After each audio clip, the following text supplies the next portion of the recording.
যে আমার আগে যিনি আলোচনা করেছেন তিনি হযরত বেলালের একটি ঘটনা আপনাদেরকে শুনিয়েছেন। স্মরণ আছে আপনাদের? হযরত বেলাল খুব কালো মানুষ ছিলেন। মানুষটা যদিও কালো ছিলেন, তার দিল অন্তর ছিল অনেক সুন্দর। সুবহানাল্লাহ। আল্লাহ হেদায়েত দেওয়ার জন্য তিনি বান্দার চেহারা দেখেন না, কে সুন্দর আর কে কালো, কে লম্বা আর কে খাটো, কে প্রভাবশালী আর কে দুর্বল।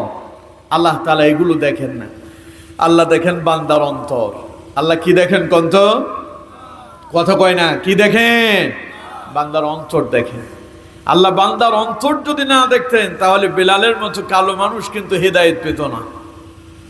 আল্লাহ যদি মানুষের ধন সম্পদ আর চেহারা যদি দেখতেন তাহলে ফেরাউন নমরুদের মতো ব্যক্তিরা তারাই সবার আগে জান্নাতের মেহমান হয়ে যেত, ঠিক কিনা?